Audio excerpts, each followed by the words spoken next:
2026 সালের যেসব শিক্ষার্থী চায়নাতে ডিপ্লোমা, ব্যাচেলর এবং মাস্টার্সের জন্য প্রি অ্যাডমিশন লেটার পেয়েছেন, তাদের জন্য আজকে একটা আমাদের গাইডলাইন। চায়নাতে প্রি অ্যাডমিশন লেটার পেয়েছেন, অনেকে সিটও রিজার্ভেশন করে ফেলেছেন।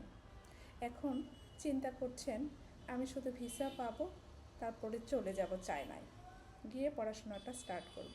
হ্যাঁ, অবশ্যই ঠিক তাই করবেন। বাট চায়নাতে যাওয়ার পরে আপনার একটা খরচ আছে।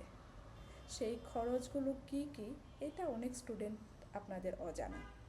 আজকে চায়নাতে যাওয়ার পরে আপনাদের কি কি খরচ হতে পারে, সেইটা ডিপ্লোমা, ব্যাচেলর, মাস্টার্স কিংবা পিএইচডি যে কোনো স্টুডেন্টদের জন্যই একই খরচ হয়। আজকে আমাদের এটা একটা লিস্ট করা আছে চায়না স্টুডেন্টদের জন্য কি কি খরচ হবে আপনার চায়নাতে যাওয়ার পরে আফটার অ্যারাইভাল। এখানে আপনার রেজিস্ট্রেশন ফি আছে 400 থেকে 600 আরএমবির মতো। হ্যাঁ, এটা ইউনিভার্সিটিতে দিতে হবে আপনার। আরেকটা আছে মেডিকেল চেক আপ। অনেক স্টুডেন্ট হয়তো বা চিন্তা করছেন আমি তো বাংলাদেশ থেকে মেডিকেল চেক আপ করেছি, কেন আবার আমাকে চায়নাতে মেডিকেল চেক আপ করতে হবে। হ্যাঁ, ইউনিভার্সিটি আবার আপনার একটা মেডিকেল চেক আপ করবে। এটার জন্য ফি থাকবে 300 থেকে 400 আরএমবি। এটা একবারের জন্যই, ওয়ান টাইম। আর আছে হেলথ ইন্স্যুরেন্স 800 আরএমবি, বছরে একবার আপনাকে করতেই হবে এটা।